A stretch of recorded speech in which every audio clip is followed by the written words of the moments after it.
Nag-intro na ba tayo? Di pa, RB? Di pa, no? Break time? Break time. 1,000 sa kagawad po. Scenes may not be suitable for very young audiences. Parental guidance is recommended. Ang programang ito ay naglalabas ng sensitibong eksena at impormasyon. Striktong patnubay at gabay ng magulang ang kailangan.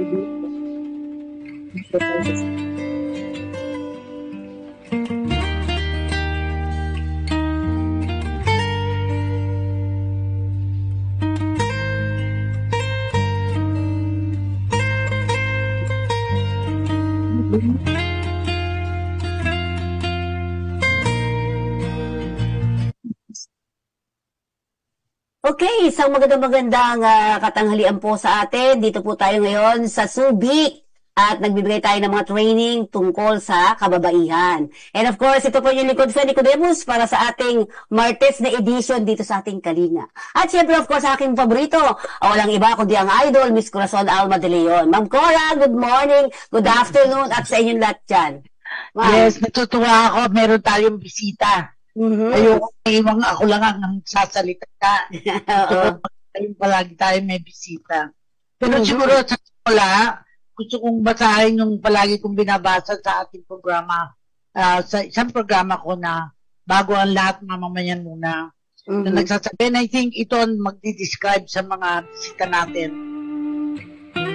Poem ito ni Rabindranath Tagore when he wrote, "Where mind is without fear and head held high, where the world has not been broken to fragments by narrow domestic walls, where tireless strivings stretch their arms toward perfection, where the mind is led forward to thee, into ever-widening thought and action, into the heaven of freedom, my Father, let my country awake."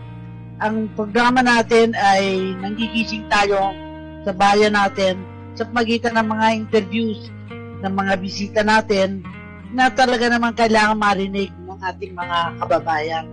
So yun lang, welcome natin ang ating tatlong mga magigiting Tres Marias. Oo, na namumuno sa kanilang areas of responsibility na ngayon ay nasa Subic, I understand, nagte-training. Go ahead. Okay, gusto natin sanang i-present sa inyo ang tatlong babae ng mga union, di ba? Gusto natin puntahan muna natin si Miss Arlene. Miss Arlene, magandang araw sa iyo dyan. Sa kinalalagyan mo. Miss Arlene, sige, hindi na tayo naririnig pa. Okay, magandang araw sa iyo. Siguro alisin ng mask para maliwanag na dagdating. And then sa dalawa ko, magigiting na kasama. Mga kababaihan. Okay, at sige, at si Blessy. Hello po, magandang tanghali po sa inyong lahat. Maligayang paggawa po sa atin. Okay, at si Janji, Miss Angie.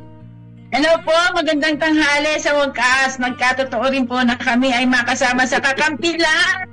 Maraming salamat po sa pagkakataon. Okay. So, Ma'am Cora, sila po ang mga leader ng mga iba't ibang unyon dito sa Pilipinas. At syempre, unahin natin, Miss Arlene, tanggalin mo muna yung iyong alisin mo muna yung mo dyan. Kasi nagtayo na tayo ng isang grupo talaga na para sa kababaihan. Ito yung tinatawag nating sikap. Ano ba yung sikap, Miss Arlene?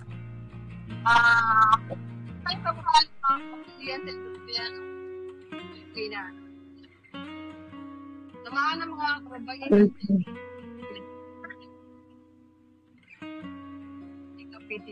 Marinig. Hindi masyadong marinig. Sige nga, subukan Kasi natin. may tugtog eh. Dapat wala nang tugtog. RB, wag mo lang wag mo na itugtugin. Okay, so Miss Arlene, siguro lakasan mo na lang. Yes po. Ang siga po, isang kailangan sa industriya ng Pilipinas. Kaya tinatawag, dali, malabar, March 11, 2013. So, palihan nila sa kamating paggawa, pag-ibang papel ng Pilipinas. Okay, siguro pakinggan natin. Miss Linda, Ma'am Bless, kasama ka doon di ba? Doon sa ating SICAP. Ano mo tingin mo sa SICAP? Ano bang meron dito? Ano mga programang meron tayo sa SICAP? Actually, ito naman po talaga ay para sa ating mga kababaihan. Wherein, talagang tinuturuan po namin sila pagdating dun sa mga karapatan or maiwasan po yung mga karahasan na kahit saan lugar, pwede sa workplace, pwede sa bahay, pwede sa kahit saan. Pero mostly doon kami sa nagko-concentrate para po sa mga manggagawa talaga. Na particular nakapokus sa kababaihan, tama ba? Yes po, kababaihan. So, si Jaji, ikaw, bilang isang board member ng SICAP, ano yung nakita mo na kagandahan ng SICAP? Napakaganda po kasi unang-una, marami pong hawak na lokal ang federation po ng PPG kung saan po nakapaloob ang SICAP. Ito po yung samahan ng mga kababaihan para po i-imply din o maibigay doon sa education ng mga lokal para sa mga ano yung tinatawag na committee, mga women's committee ng bawat lokal ay doon maparami mai-echo yung mga batas na yan para malaman ng mga kababaihan na mula pala sa bahay, sa community, sa ating public places ay meron pala dapat na karapatan yung mga babae na dapat ibigay sa kanila. Okay. So, malaking bagay po yun. Okay. So, ibig mo bang sabihin kailangan talaga may organisasyon para sa kababaihan? Ganun ba yun? Opo. Yes. Malaking yes. Malaking yes. Ma'am Cora, may mga katanungan ka ba sa tatlong kababaihan? Hindi tanong sa paniniwala na ang lahat ng kumpanya ay dapat organisado ang mga empleyado. Yes. Of course, ako naniniwala. Yes, ma'am. Yung mga organisadong sandali, wag ka na hindi pwedeng two conversations ang importante, alam nila yung kanilang tinatawag kakayahan, ang kanilang power, kaya empowerment talaga ang kailangan ng kahit na sino kababae nagtatrabaho sa pamahalaan lokal, sa mga kumpanya. Anong ibig sabihin? May karapatan sila na dapat respetuhin ng mga nag-e-employ sa kanya, whether local government, private. Katulad niyan, private ang Maynila, di ba? Private. So, gusto ko malaman, ilan bang mga kababaihan nagtatrabaho sa buong Maynila? Mas marami bang kalalakihan? Although talagang marami pong kalalakihan dahil kailangan mga engineers, pero naman po pagdating sa kababaihan kasi sumusunod po talaga sila dun sa batas. Yes. Ang mangyayari, pantay ba? Tulad, palagi natin sinasabi, ang sweldo ba ng isang lalaki at isang babae sa parehong trabaho, equal. Ibig sabihin, hindi nakakalamang yung lalaki kasi mas malalim ang kanilang trabaho, mas mahirap. Hindi natin masasabing mas mahirap ang trabaho nun sa lalaki dahil umaakit sa poste. Di ba? Ang babae hindi aakit sa poste dahil at least. Yes, at ma'am. Hindi naman talaga dapat. Pero masasabi ko, yung ginagawa ng kababaihan ay masasabi niyo yung nating kapatas na rin ng mga kalalakihang maakyat sa poste. Ngayon, sa sweldo ba? Makikita ba natin yan? O sa responsibilidad ba? Makikita na? I don't know. Sapagkat wala ako sa private sector. Pero ako naniniwala, yung isang babae, kasi sa ibang bansa, alam mo yung mga babae, equal na ng mga kalalaking nagtatrabaho sa iba't ibang lugar. Kung baga engineer sila, babae sila, engineer. Kasi ganun din, babae o lalaki na engineer, ang sweldo pareho. In the sense na equivalent sa ganung klaseng posisyon. Now, ang tanong, ganun ba? Kasi kung hindi, gusto nating malaman. Yes, ma'am. Kasi ma'am, diba, they do follow the private standardization law. Wherein, Yes. if the lalaki na engineer, although meron din ma'am po kaming babae na engineer, they do follow. Then when it comes naman to sa sweldo, ma'am, yung siyempre seniority, ma'am, pag senior ka, mas malaki ka na compared dun sa mga baguhan. But they do follow po. Oh, So, yeah. pero dapat walang impediment sa babae na umakyat sa posisyon na kaya niya. Kasi ganun sa Department of Education noon. Pag principal, lalaki. Pag mga teachers, mga babae. Pero nabago na yun eh. Maraming principal, superintendent na babae na. Bakit? Kasi maraming capable na mga babae. In fact, ayaw din ang feeling noon pag mga teachers na lalaki, baka hindi tunay na lalaki. Ayaw din naman natin na ang nagtuturo ay hindi tunay na lalaki. Kaya tinan mo doon sa Pride, ang dami-dami na dati hindi. Yes po. Ano lang yun, comment. I'm not against that, ayaw kong sipin yun.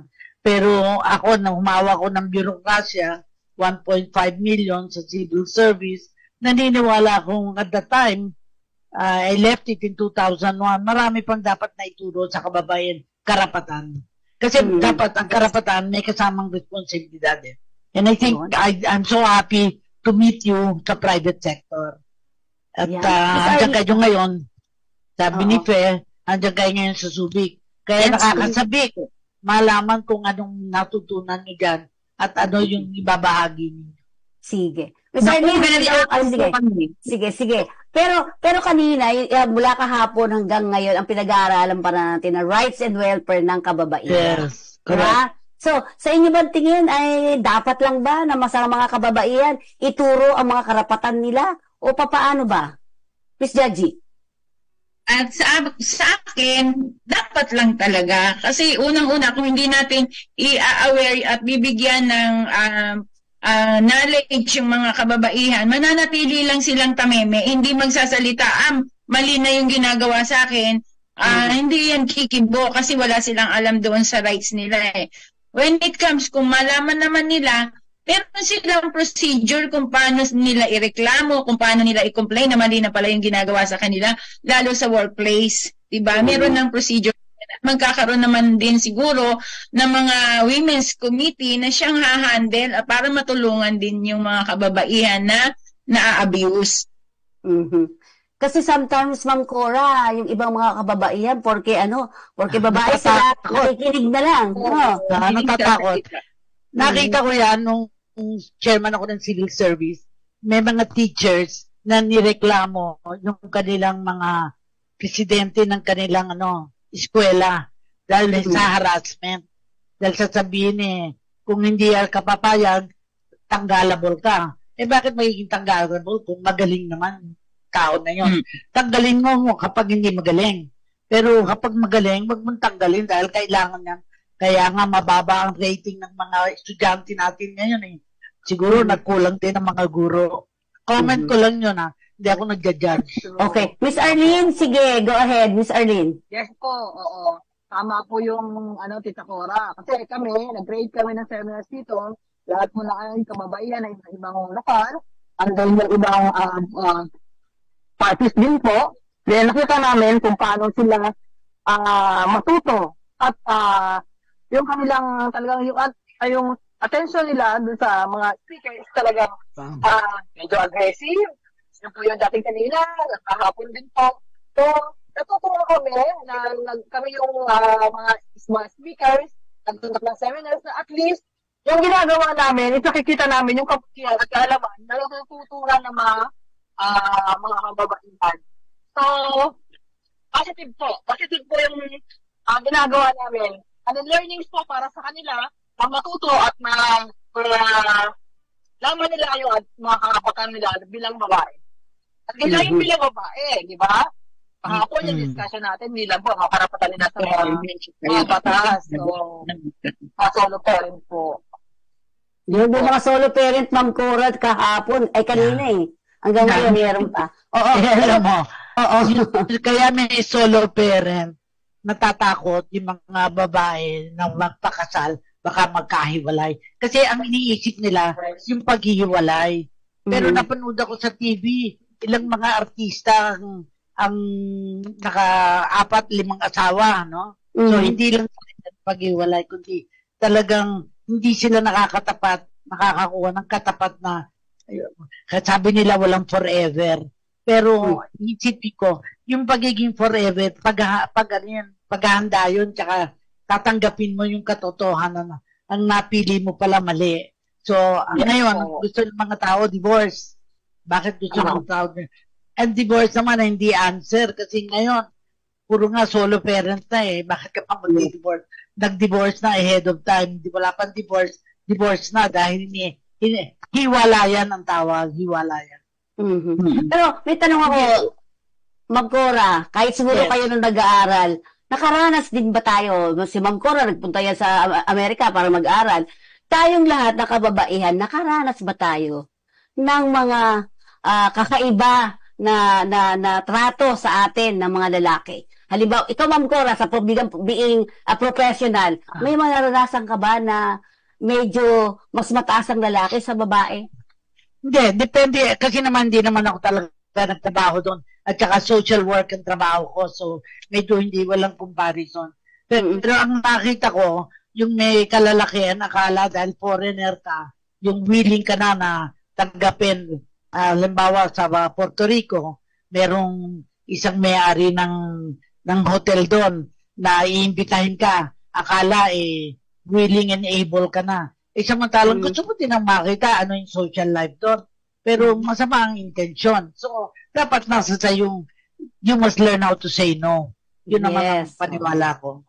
Siguro tanungin natin itong dalawa na naging, nung unang, wala pa tayong women nung mga noong panahon di ba? Siguro, meron na, pero hindi pa masyado. ng alam. So, Miss Jaji, ikaw ano ba yung mga experiences mo na negative? Tapos sabi mo, ay, oo nga pala, mali pala yun Miss Jaji, meron kang ganon? Oo, actually, nung wala pa ako sa union before, nakaranas ako sa mister ko na nasaktan ka physically. So, hindi ako kumikibo kasi parang nakakulong lang ako sa stereotype ba? Kinulong ka na dyan Akala mo okay lang yun. Pero nung nag-aral ako, nasama ako sa union, na-enlighten ako, hindi mo pala ako dapat ganyanin lang. And doon sa financial, kasi usually di ako humihingi Hindi ako ng sweldo niya. Dapat pala meron talaga. Pero syempre, be an understanding, may explain mo sa asawa mo, share mo yung asawa mo para malaman din niya yung part ng mga kababaihan na may rights to. Huwag mong saktan, mga ganyan. Ako, may bagong word ako nalaman. Ginagamit na ngayon. Imbis na sabihin asawa, jowa. Parang jowa. Pwedeng jargon yun na pwedeng tama ba na magkasama sila o talagang temporary. I have no idea. Basta, ang importante, natutugunan ba ng babae ang katungkulan ng lalaki sa kanilang sa relasyon nila. Para sa akin, responsibility ang gusto kong makita. I was never married, I'm not married, pero nakikita ko sa mga kakilala ko, bakit kaya unang namamatay ang asawa, ang lalaki? Tanungin natin sarili natin, bakit? Konsumisyon yata sa atin. Di naman sila makukonsumisyon sa atin Bakit sila yung nauuna? Kasi bisyo, Ma'am Core, di ba? Alak. Yes. Di ba? Sugar, babae. Anong bisyo? Ang bisyo, sigarilyo, alak, at saka paminsan-minsan, babae pag hindi nahuli. Pag nahuli, saka merong revolusyon. Pag hindi, kampante. At saka merong mga babae tinatanggap. Wala, gwapong asawa ko, wala akong magawa. Inaalembungan ng mga babae. Ba't ka papayag? Ikaw ang asawa, di ba? Okay. Pero makaalam na gano'n dahil ako lang. Okay. Sige, subukan na naman natin si Miss. Ikaw bless. Ikaw mas bless. Ano naman yung nakita mo na negative na ngayon? Hindi pala ako dapat ganyanin itong mga tuwa. Meron kang ganon?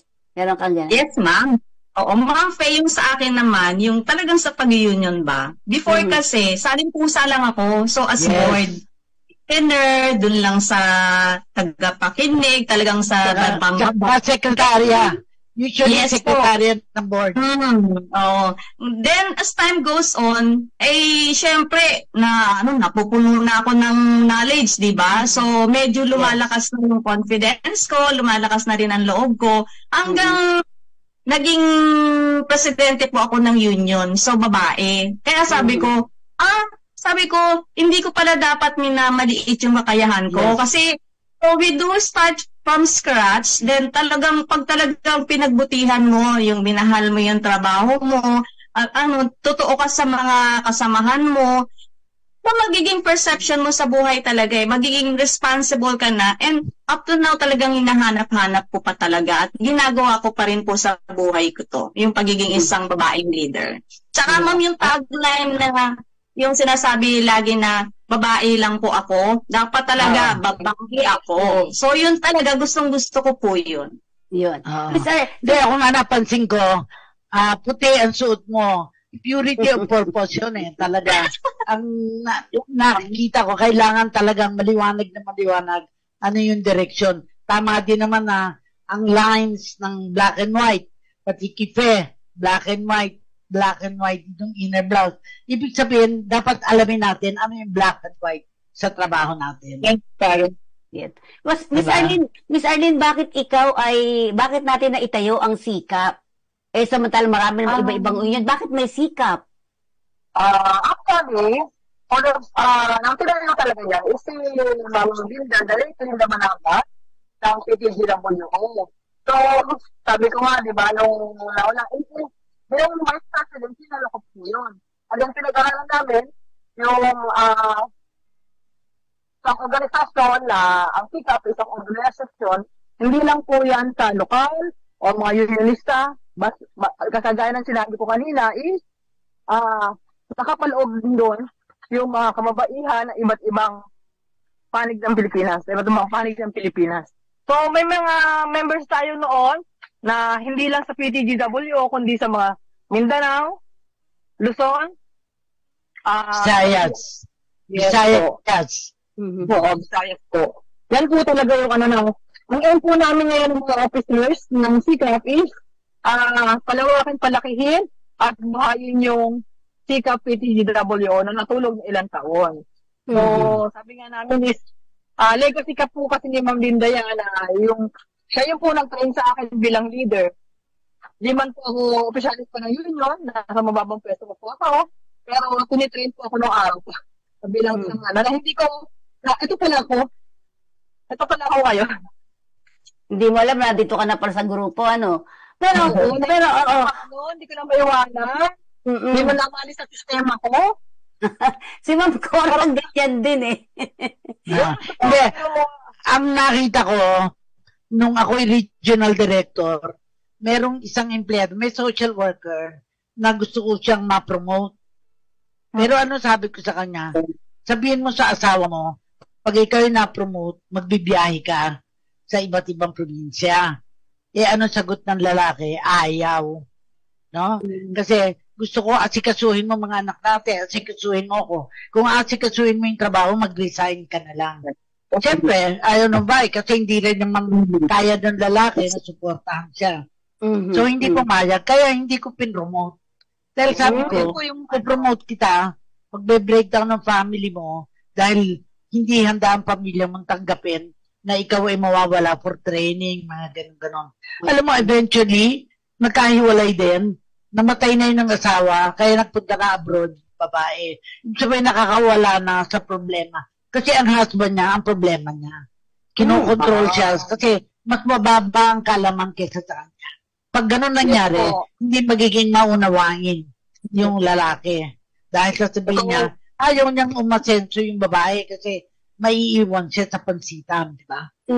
So, Ma'am Cora, totoo yung ganong klase na kapag mas mataas ka ng kaunti, lalo sa sweldo, ganun ang nangyayari? Minsan aapihin ka. Sasabihin niya na, kaya naman mataas ang sweldo mo. Baka baka nililigawan ka ng boss mo. May mga ganong... May mga ganong instances talaga ako. Ako, napapasalamat ako, Ma'am Cora, no? Ang aking husband is very supportive. Then yung mga anak ko, kung sabi niya, kung saan ka masaya ka ba sa ginagawa mo, kahit po yung mga anak ko, sige, basta huwag ka lang sa amin na, hindi na marami kang problema. Kaya nga, depende. Pero, dahil maganda ang relasyon mo doon sa asawa mo at sa mga anak mo, ikaw, natatakot kang magkaroon ng divorce. Gusto mo ba magka-divorce? Yung sinasabi ko sa mga kakilala ko, kasi dumaan din po ako, normal yun sa isang pamilya, sa isang mag-asawa. Ay, Arlene, wala ka wala kang boses. Ay, nakamute ka, Arlene.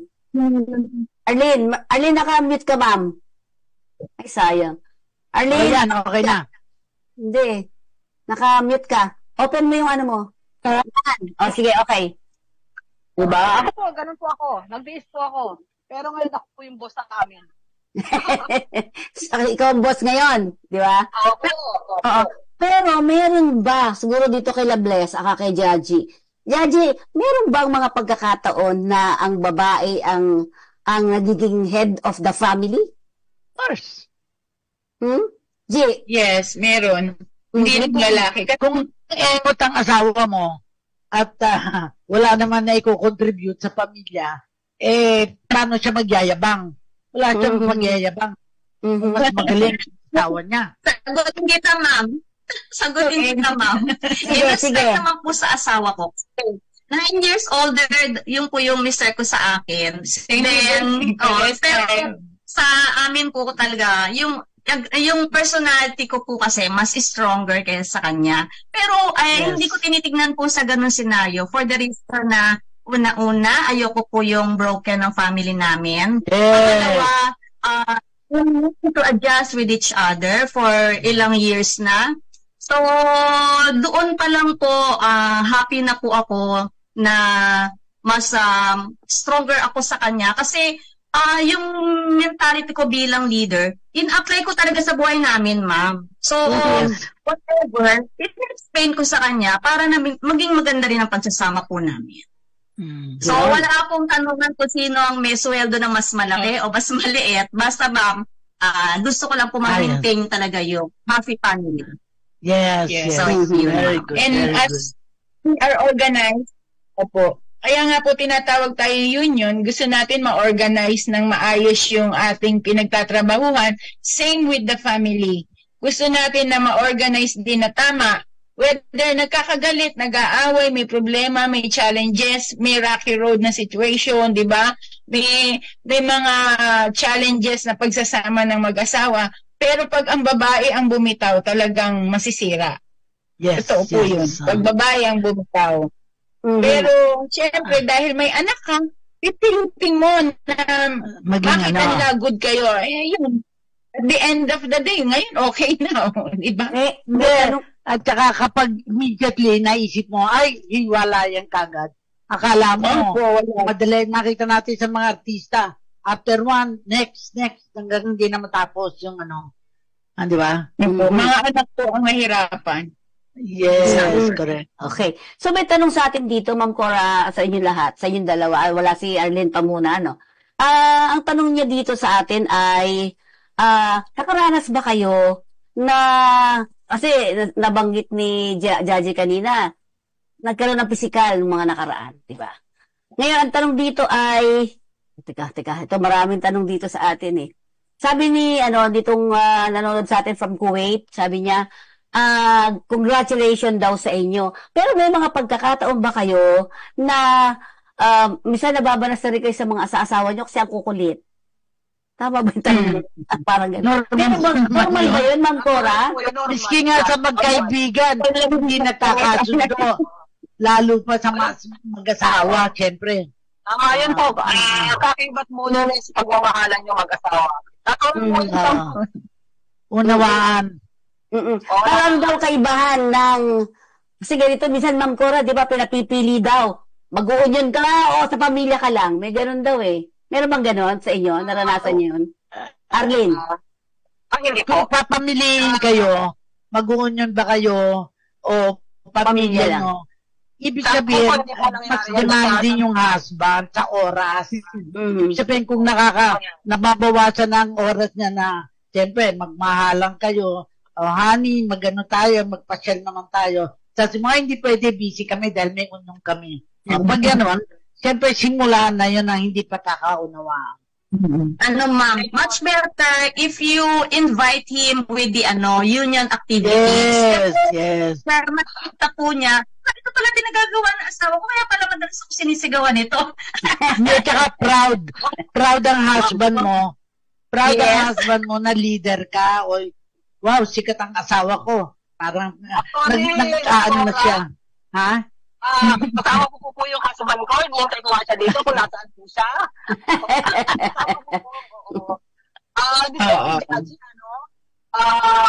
Kasi matagal na po namin kaibigan yan. Kasi nila po kasi magkakasama sa isang organization. Tinuturing ko po yung kapatid. Kami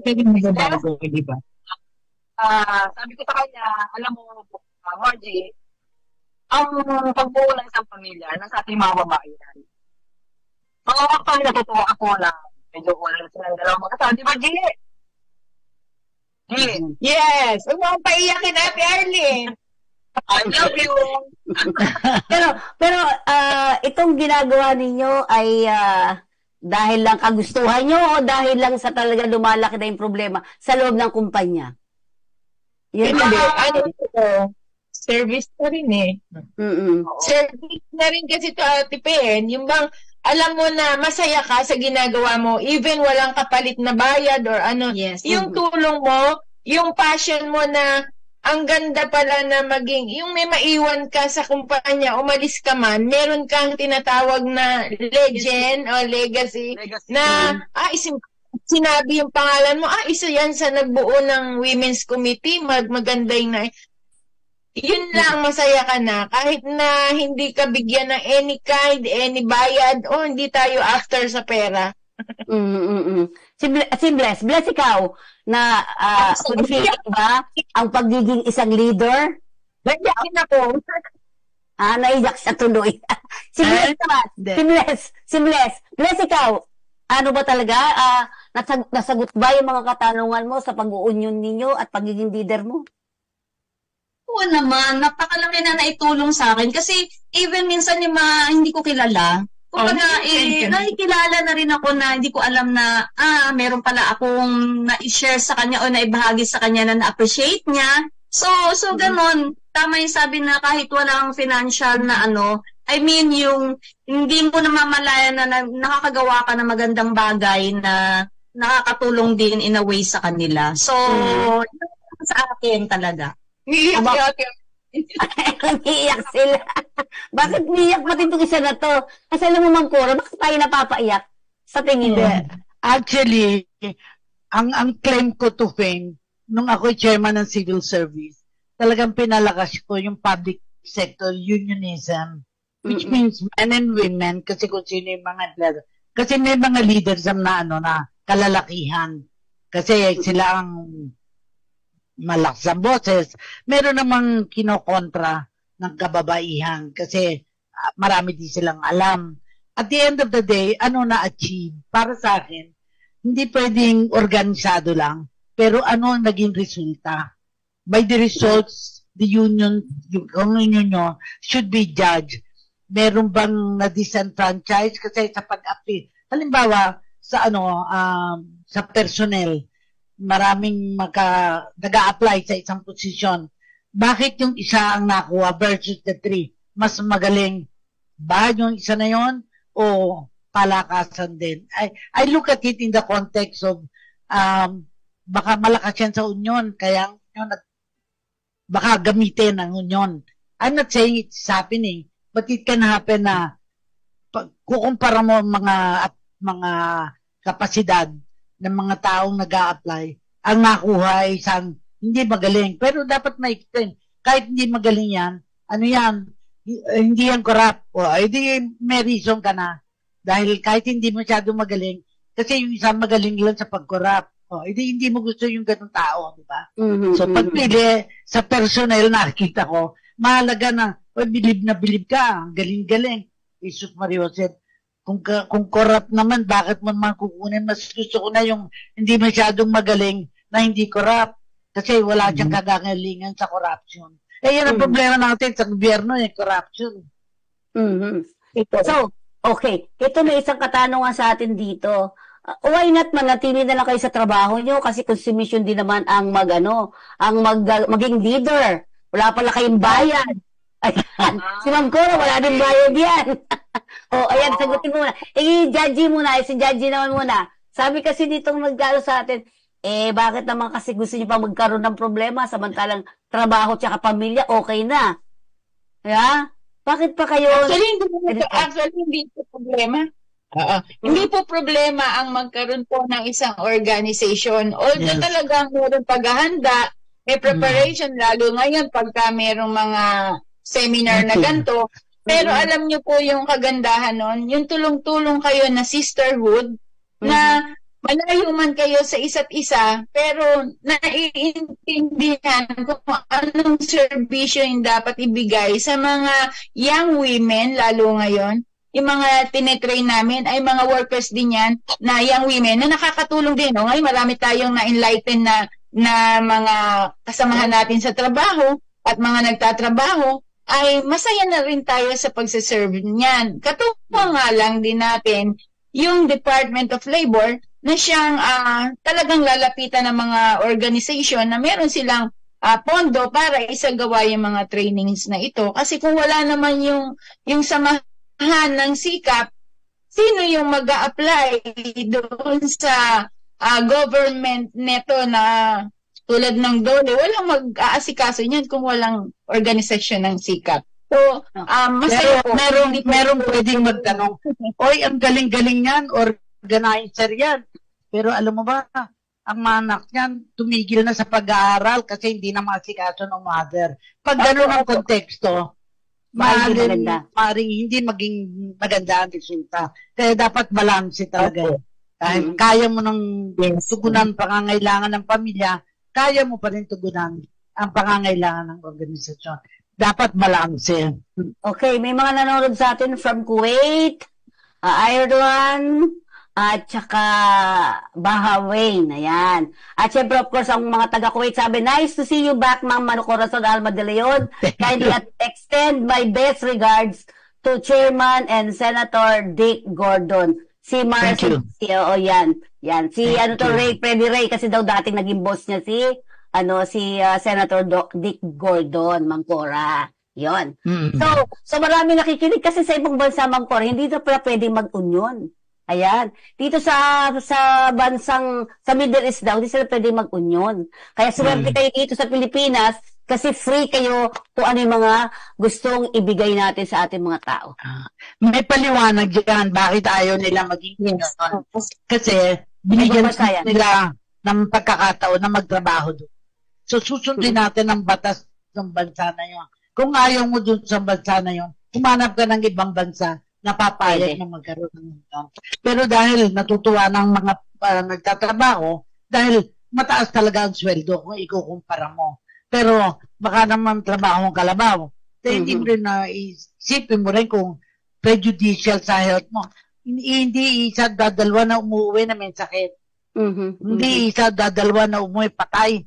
Hindi isa dadalwa na problema ng pamilya. Siya, okay siya. Sumweldo siya. Pero yung mga anak na nakakabahala yung nangyari sa mga anak. Kasi hinihintay yung dolyar. Pero yung dolyar hindi nagamit sa tamang paraan. I don't want to sound na negative, pero hindi lahat ng successful talaga sa mga nag-a-abroad. Siguro, ang isang pwede natin sabihin, Miss Arlene, ikaw, Miss Arlene, ano ba ang kumpanya mo at nandito ka ngayon sa Sikap? Ma'am Arlene, magpindot ka na ngayong yan, okay. Okay ka na. Nasa Manila Giant Club. Racing industry po ako nagtatrabaho. And then, on that time, racing industry po. Itatanong ko sa Philippines. Yes po. Tama. Then, kasama ko po si Miss Bless sa Manila Giant Club that time. And then, naupo po ako opisyalis since 1997 sa pagbubuo. nag-start ako ng board of director, at tumasa ko na bilang vice president, at naupo ako ng 2003 bilang pangulo. 2007 pa. And then, until na nagkaroon ng pandemic, si kumpanya, hindi na nag-bring na ng franchise. 2022.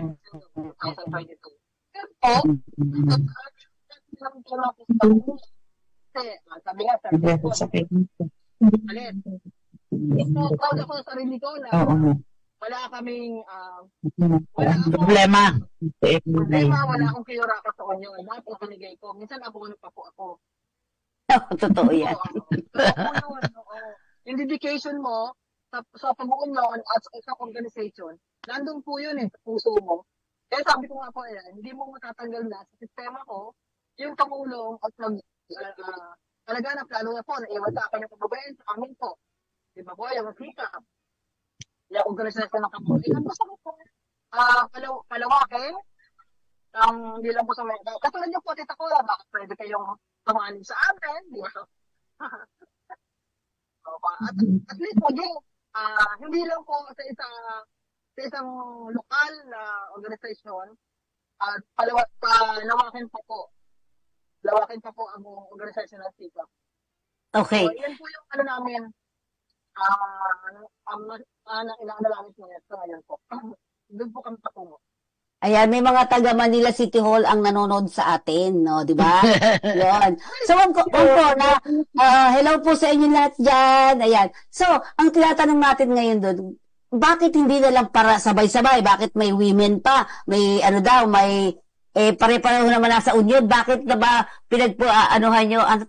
pinagpopokusan nyo daw ang kababaihan? Yan. Siguro si Bless. Bless, ikaw muna. Bakit ang focus mo ay women? Samantalang pwede naman lahat kayo nasa union.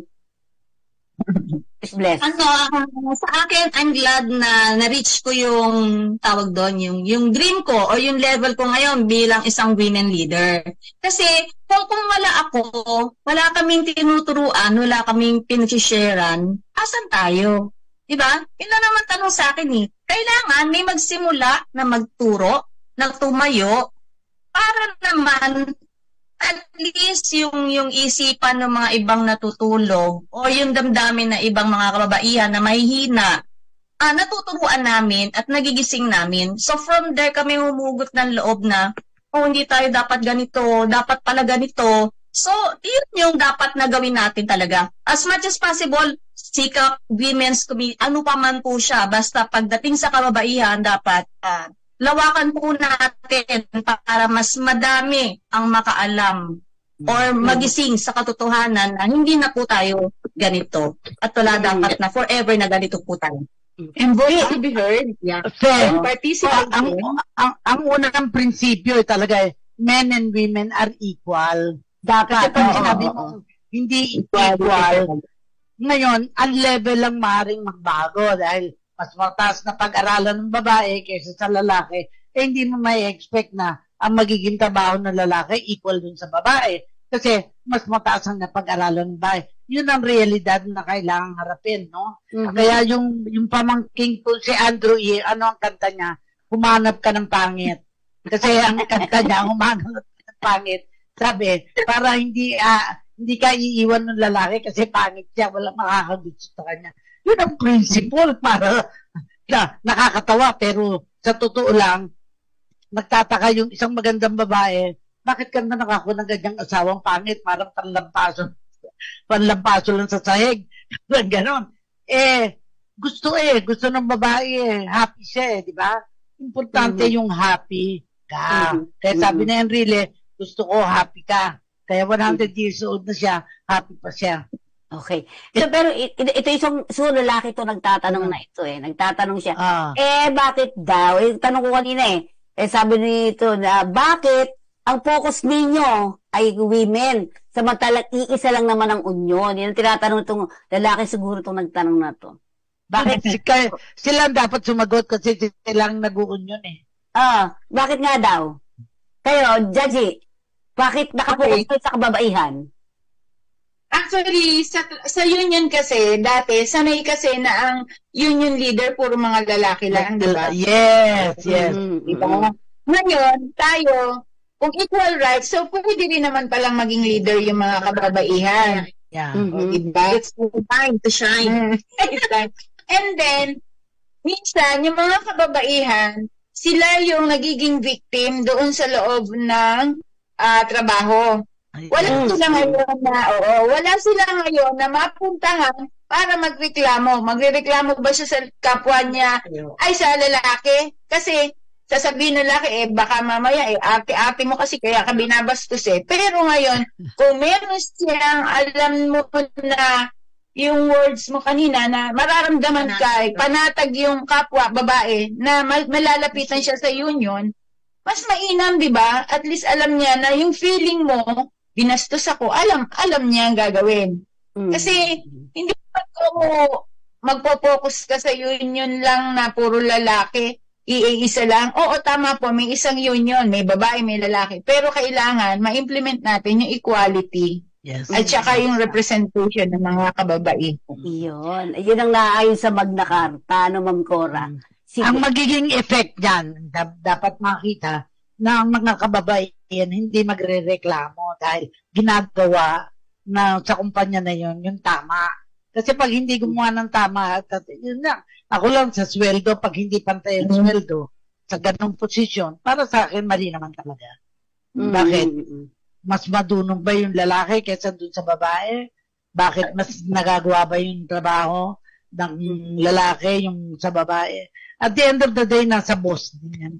Ang boss nare-recognize yung kangalingan ng babae. Tsaka, yung walang nagsasamantala na empleyado o na boss, na pag boss ang lalaki, hindi pwedeng magsamantala yung boss. Hindi kita ipopromote kapag hindi mo binigay yung gusto ko. Merong mga ganun eh, lalo sa mga, ayokong sabihin, sa mga guro. Ayoko, papasakita. Mga ganun eh, no? Oh, sino to kaya ito taga PTG? Ayun pala kayo rin. So, ang tinatanong natin ngayon. Sa na po ako. Sige. Lipat po kami. Okay. So, Ma'am Cora, sa public, sa private ba, mayroon din ba nga ganyang nangyayari daw? Ang tanong sa atin ni Mr.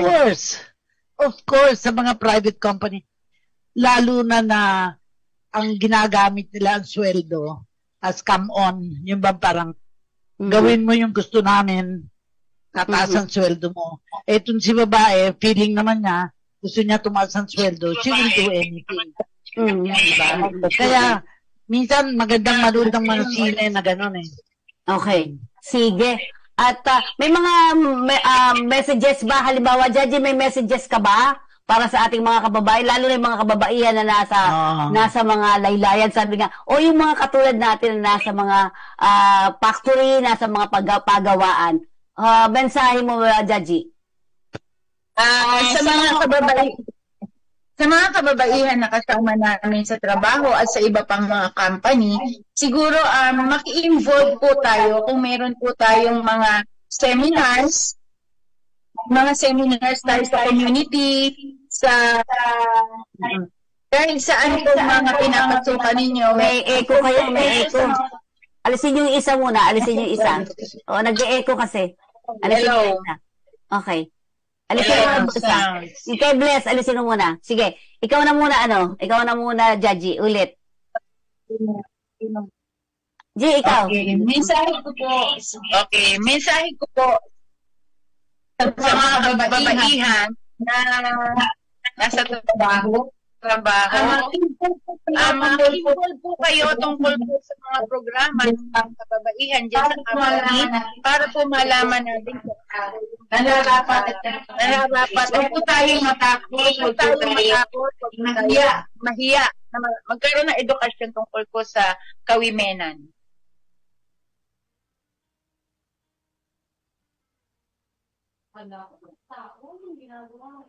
Sa radyo kami nila Arlene eh.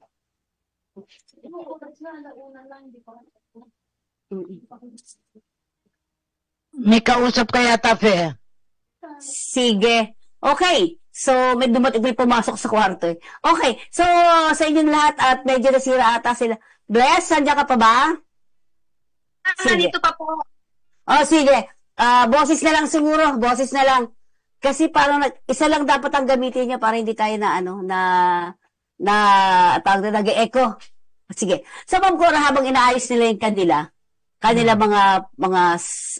ayan, audio, sa tingin mo ba ang mga kababaihan sa ngayon ay nagsasuffer pa ng katulad ng mga pinapag-usapan natin kanina?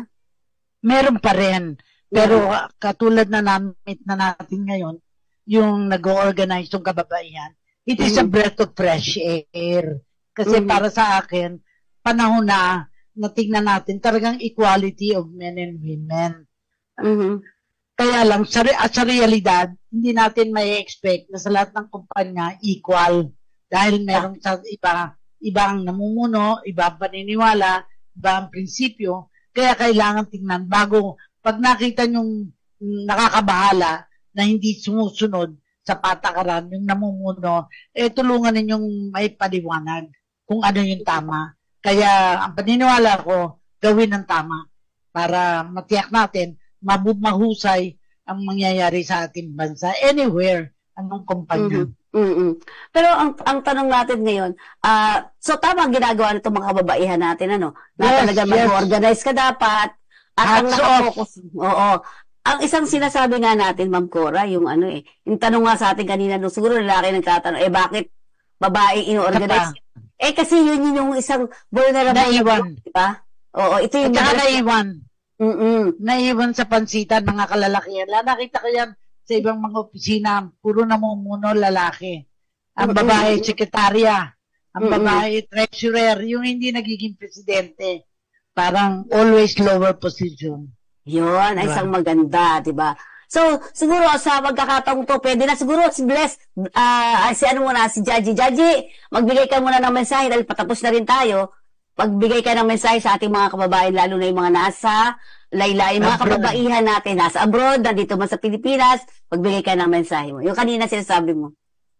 Para po sa mga kababaihan, whether po tayo ay nandidiyan sa ibang bansa, sa mga nasa ibang lugar, ibang nagtatrabaho, ibang private company, meron po tayo talagang mga pag-aaral at mga batas para po sa kababaihan na dapat po nalalaman natin. Dapat po nai-empower din po tayo para malaman natin na hindi lang pala tayo nandidiyan, ilalagay ka lang sa isang kahon para ikakahon ka. Hindi lang po ganon. Kailangan po natin, ilabas po natin kung ano yung mga kakayahan bilang babae. At dahil po dyan, kami po ay nagpapasalamat sa mga nagbibigay din sa amin ng mga training. Dahil dito, mas lalo po kaming nagkakaroon ng encouragement para ma-transfer din namin sa iba, mas bata pa sa amin, para sila naman yung mga maging young leaders. Kasi hindi naman habang panahon kami yung nandirito. Yun lang po. At yun sa ibang bansa, kung meron lang po dyan na syempre wala kayong matatakbuhan, meron naman po tayo mga ahensya ng ating gobyerno na pwedeng lapitan dyan. I'm sure nagte-train din naman yung mga agency dyan kung paano protektahan ang kalusugan ng kababaihan, protektahan yung kanilang kasiguraduhan na maging safe habang nagtatrabaho. Sakop din po kasi yan ng ating samahan ng sikap para ma-empower at maisalin yung knowledge na yon, mga rights ng kababaihan. Okay. Si Bless. Bless, ikaw, Bless. Para sa lahat, babae, lalaki, itong Magna Carta for Women talagang napakaganda at napakalawak. Pero kung pag-aaralan po natin, nandiyan na po lahat eh. So, kung talagang ang buhay natin is maliwanag, wala ka naman po problemahin pa. So, sana lang kayo yung makisali, makinig, kumbaga, kasi itong lahat ng learnings, hindi naman po itunuturo yan ng walang dati. Kami nga, sabi ko nga, wala kami forever. So, leader kami, so kailangan i-pass it on namin to sa iba. Kaya nga po, ang sabi ko kanina dun sa na bakit nag-uunyon ka pa stress lang yan sa buhay mo. Sabi ko nga, kung wala kami, sino ang magsisimula? So, dapat doon manggaling. So, yun lang po. Ayan, maraming salamat po muli sa pag-invite po sa amin. Ma'am Cora, salamat din po. Ma'am Pe. So, Arlene, nakabalik? Salamat. Si Arlene wala na? Hindi na nakabalik si Arlene medyo mahina. Okay. So, Ma'am Cora, sa huling hiyugto ng ating pag-uusap, sa iyong pagkakataon, magbigay ng challenges at message sa ating mga kababayan, lalo na yung mga kababayan katulad nitong dalawa na to at ni Miss Arlene. Ang palagi kong sinasabi, magagawa natin ang lahat ng bagay kung di tayo nag-iisa. We need to get organized, paliwanag kung anong purpose at anong direksyon at pwede mangyari. And I think we should honor the heroes. Yung mga babaeng katulad nyo na may ginagawa tungkol dito, tulungan natin para mabigyan natin ng poder, mabigyan natin ng pagkakataon na marinig sa radyo, sa lahat, sa dyaryo, sa radyo, anywhere. Makakatulong yan para maunawa ng mga tao na hindi madali ang inyong ginagawa at pag nagawa nyo na ito, mahimbing ang tulong nyo dahil may nagawa. Salamat. At syempre ako naman po, sinasabi nga natin, hindi babae lang, di ba? Hindi babae lang, tayo ay babae. Di ba? Hindi lang babae lang, tayo ay babae. Yun ang sinasabi ni Miss Bless. At syempre, Ma'am Cora, and sa lahat po natin na nakasama natin dito sa ating programa, maraming pong salamat. And hopefully, maging matagumpay ang sikap na ito para sa inyo. Ma'am Cora, bye-bye po. Yes. Panawagan sa kakampi, pag naaapi, may kakampi. May kakampi. At ito yung programa. Okay. Maraming salamat. Ito po ang inyong kalinga dito sa atin sa programa ng Kakampi Online. Maraming po salamat! Maraming salamat din po.